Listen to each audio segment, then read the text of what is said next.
Hi all, this is Johnny Crass coming to you with one more lore video tonight. In it, I'm going to be covering lore of Athel Loren and lore of the Wild. So that should be a lot of fun.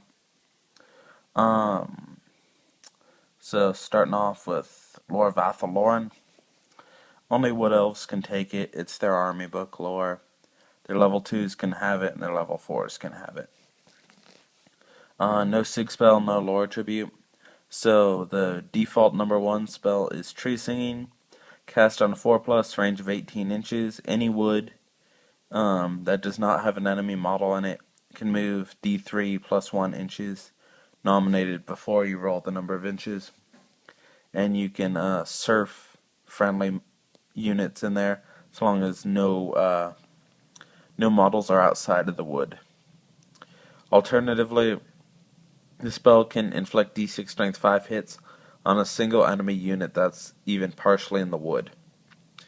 There's no range on this, so the damage bit has infinite range, which makes it a fairly decent spell. It's not great, but it's not awful. Next spell, Fear of the Forest, cast on a 6+, 18-inch range, D6 strength 4 hits, can be boosted to D6 strength 5 if they're within 6 inches of a wood. It's just a bad fireball. Yeah. Hidden Path, in my opinion, is one of the real gems of Athel Loren. If Athel Loren has gems.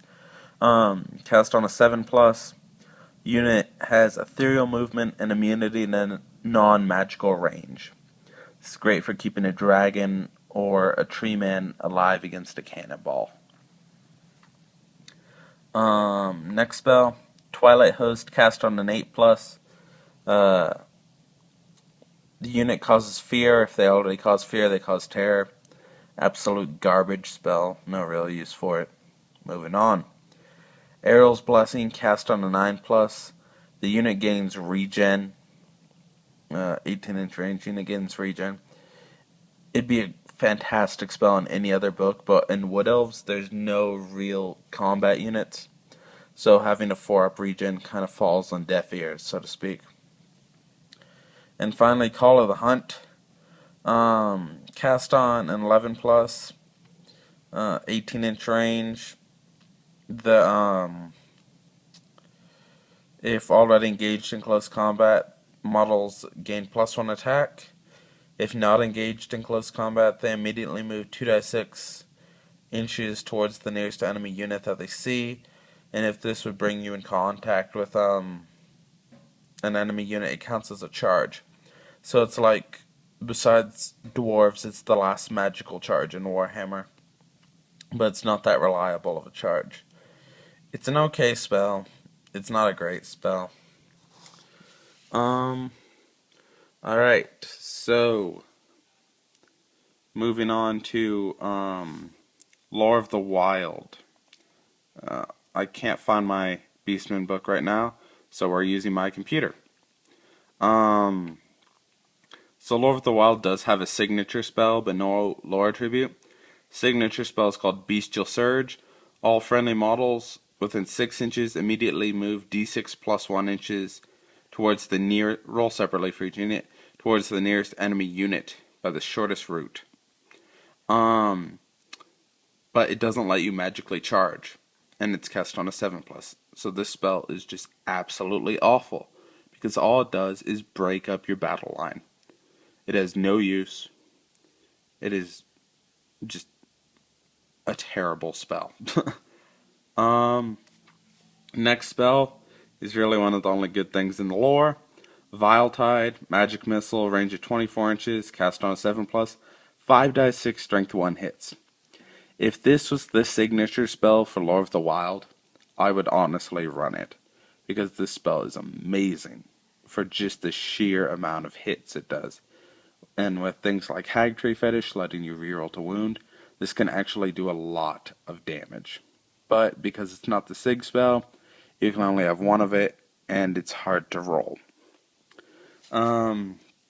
Next spell is Devolve. All enemy units within 12 inches must take a leadership test. If failed, they suffer that many wounds, no armor. The spell is just a bad light of death. Can't bounce, is a bubble. You're not rolling an extra d6 or anything. You get to use BSB reroll, you get to use Inspire and Presence. Just a bad spell. Cast on a 9+. Why you'd ever even cast it, I don't know. Next spell is Brace Scream. Choose a friendly character within 12 inches. Can be the Shaman. He makes a Strength 3 breath weapon, no armor save. Now this is kind of one of the only contested spells in this lore, because it was written for 7th edition. Now that breath weapons can be used in close combat, the thing comes up, well, can he use the breath weapon in close combat and do the 2d6 hits, or is he still using the flame template? So you kind of have to discuss that with your opponent before the game. The next spell is Traitorkin, cast on a 10+. All enemy models within 12 inches riding a mount of any kind will suffer a number of hits equal to the attack characteristic of their mount. At the same strength, monsters with handlers and creatures that pull chairs are similarly affected, and you don't get barding or armor saves from this. This is actually really good against Juggernauts, Demigryphs, Mournfang, as they'll just tear up their riders. This is actually a pretty good spell. It's just the rest of the lore is so bad that it's not that great of a spell. Wow, we really skipped ahead there. Mantle of Gorok, cast on the 13+. Choose a friendly character within 6 inches, so right away the range is terrible. Can be the Shaman. Gains D6 strength and D6 attacks. You'd roll separately for him. If one or more 6s are rolled, the model suffers a wound, no saves of any kind. So, it seems like a good spell, but high casting cost, low range, and the potential to do a lot of damage to you. Not worth it. And finally, Savage Dominion. Think of a transformation of Codon, except infinitely worse. Cast on a 16+. The Shaman may summon a Jabber's-like giant or Gorgon. Immediately place the model representing the beast base touching any table edge, so you can deploy a Gorgon behind your enemy.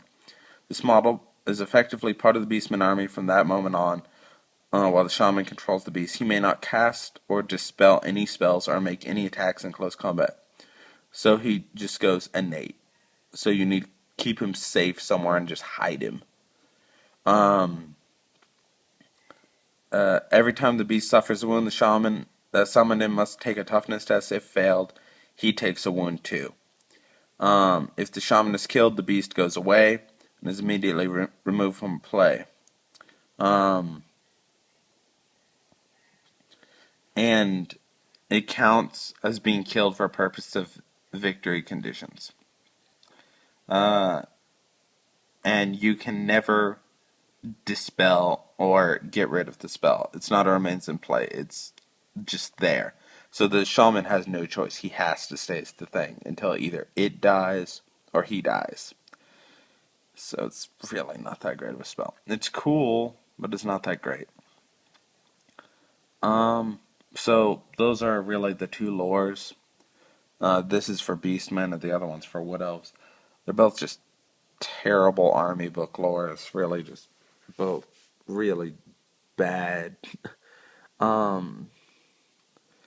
This is probably not the best video, but I just wanted to get these two out of the way so I can move on, because I'm doing all the army book lores and all the big red book lores. So, tomorrow it's most likely going to be death and some of the chaos lores, I'm thinking. So, until tomorrow, this is Johnny Cross. Thank you and goodbye.